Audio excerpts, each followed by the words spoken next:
Мен Серікбай Әсет 5-А сынып оқушысы. Оқуға құстар мектеп жобасындағы «Ұшқан я» хикаятты халқымыздың 20 ғасырдың басындағы этнографиялық энциклопедиясы іспетті аса құнды қазына. Бұл шығармада автор, яғни Бауыржан Момышұлы, өзінің ес білгелі өмірін баяндаған.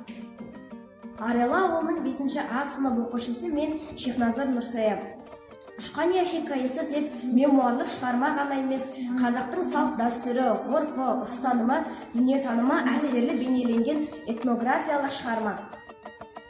Мен Ерсін 5-А сынып оқушысы Бауыржан Момышұлы атындағы «Ұшқан я» кітабын толық оқыдым.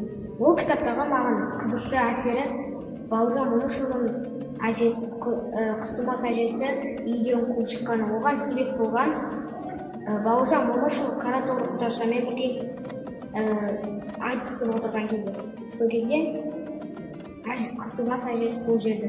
Оған себеп болған өлең қара батыр құдаша қара батыр, жау қайырар жасқанбай дара батыр, тәңір айдап өзімен бас қосып қос, осы кезде сіз жаққа бара жатыр депті.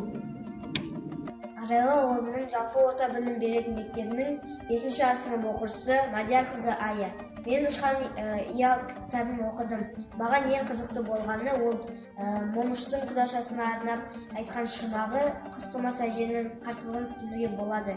Өйткені ол кісі өзінің қазанның қара күмісіндей болған. Момышұлы аққұлаша қыз әпергісі келді. Мен Арайлы ауылы жалпы орта білім беретін мектебінің 5-А сынып оқушысы Бабырова Алтынаймын. Мен «Ұшқан я» кітабын оқыған кезде маған қатты ұнаған әрі қызықты жері ол Бауыржан Момышұлының әжесі Қыстымас әлде әнін айтқан жері әлі басында тұр. Балам менің қайда екен, қыздар менен тауда екен, тауда неғып жүр екен, алма теріп жүр екен, алмасынан қанеки, жана теріп жүр екен, қызыл алма қолында, қыз бос бала соңында.